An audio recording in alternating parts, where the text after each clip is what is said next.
Honor is a public expression of your appreciation. And I am glad that whatever little we have been able to do is appreciated. I really appreciate you. Please help me celebrate yourself. And the same goes to people online and all the branches of our church. Thank you, Minister Emeka, for that video. Thank you, Pastor Vincent, for the video. Potako everywhere. And I'm sure that even the ones that couldn't do their videos, it was possibly because they didn't get to them on time. I really feel honored and appreciated. I pray that God will bless you too, in the name of Jesus Christ. You see, the testimonies, whatever it was you heard, shows possibilities in God. And if God could do it through one, He can do it through many. And people listen to me, you may think that the result is because Pastor has. I've not always had. Are you with me? So it's not about what you have, it's about the heart you have. I remember as a student, and I'm not from a rich family, but as a student, I was sponsoring somebody in school. That's it. I will deny myself of food and the pleasures of life so that this brother studying pharmacy could go to school, because he didn't have a father then. So even as a student, I was already doing what I'm doing now. I was, Lord, if you can give me 10 million. If you can't do it with 100,000, you won't do it with 10 million. Because there are days I've not even paid my children's school fees and I will have to attend to some other people.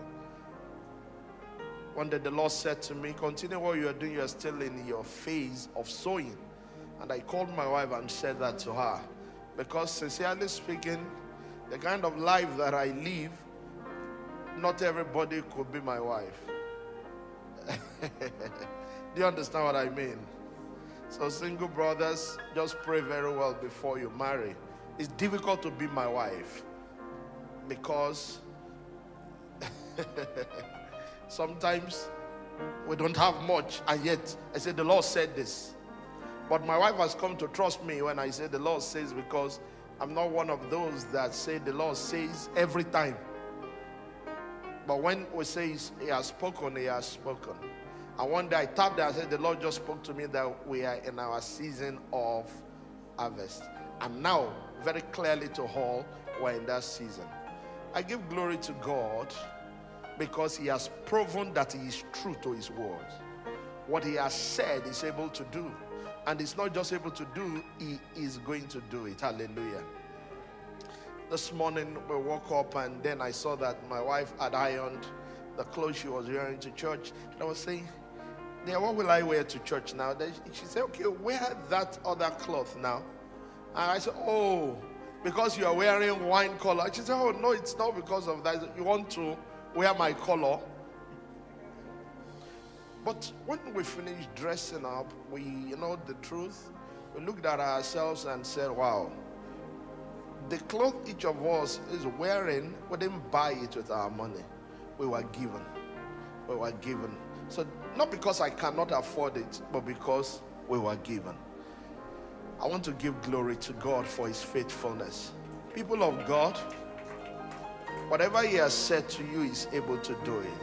The Bible says, faithful is He that calleth thee, who also will do it. Somebody said, when the Lord called you, did you hesitate? I know people that hesitated like Pastor Benga. It took him years to agree. But in my own case, it was like I was not disobedient to the heavenly vision. Your journey is shorter that way. Once He has spoken, you don't need 200% assurance. 100% is enough, so that you don't suffer before you finally agree. Because you will eventually agree, either by force, or so it's either you agree through submission or He forces you. Pastor Benga is now a pastor because eventually he came to agree. One day he said to me, I wish he had met me earlier. Maybe he would have got into that. I'm saying this, you know, when we make detours in our speeches, it's because God is speaking to somebody. Don't let the Lord stop you to pass his message across. He has proven with me that he never fails. One day the Lord said to me, I didn't call you to erase you, I called you to raise you. He didn't call you to erase you, he called you to raise you. Hallelujah.